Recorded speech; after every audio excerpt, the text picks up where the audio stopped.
پیشرفت 80% کارهای ساخت جاده مواصلاتی پنجشیر با بدخشان و نورستان.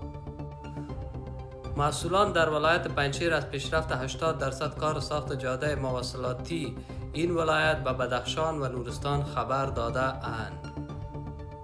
دفتر مطبوعاتی ولایت پنجشیر گفته است که قرار است حدود 210 کیلومتر جاده از این ولایت به کران و منجان و بدخشان ساخته شود که تاکنون 148 کیلومتر آن ساخته شده است.